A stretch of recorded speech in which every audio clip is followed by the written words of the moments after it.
This is a lesson on the song Old Joe Clark to get my 4th and 5th grader kids at Central School ready to play guitar for a program.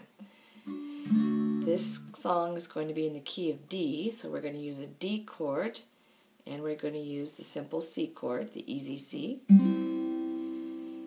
If you know the full C chord, you're welcome to use it.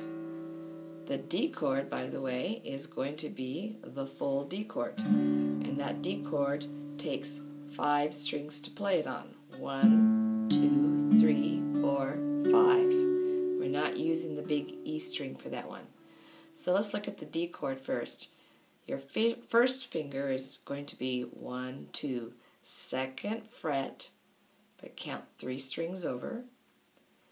Your second finger is going to be on the first skinny string, kind of in the same neighborhood as the first finger, but on a different string. Your third finger is going to be on the middle string, which is the B string, but on the 3rd fret. If you count 1, 2, 3, there's where it is.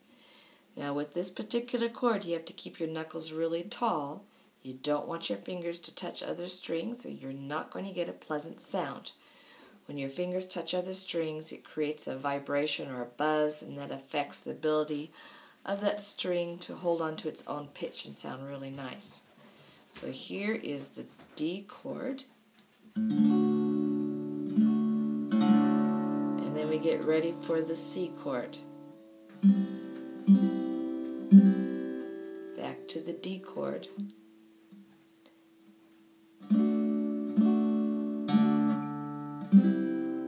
C chord, back to the D. I'm going to try this out with the chorus to the tune, Old Joe Clark. Remember, I'm strumming here just so you can see where I'm strumming, but you're actually going to be down here by the sound hole. Fare thee well, Old Joe Clark, fare thee well, I'm bound. Fare thee well, Old Joe Clark, goodbye, Betsy Brown. Let's try that again. Get your fingers on the D chord shape. Test each string. Ah, that's buzzing nicely. So is that, but there's no fingers on them. That one could be tricky. That could be tricky. There you go. Fare thee well, Old Joe Clark, fare thee well, I'm bound. Fare thee well, Old Joe Clark, goodbye, Betsy Brown. Make sure you check the lesson site that I have on Edmodo for the paper version of this lesson.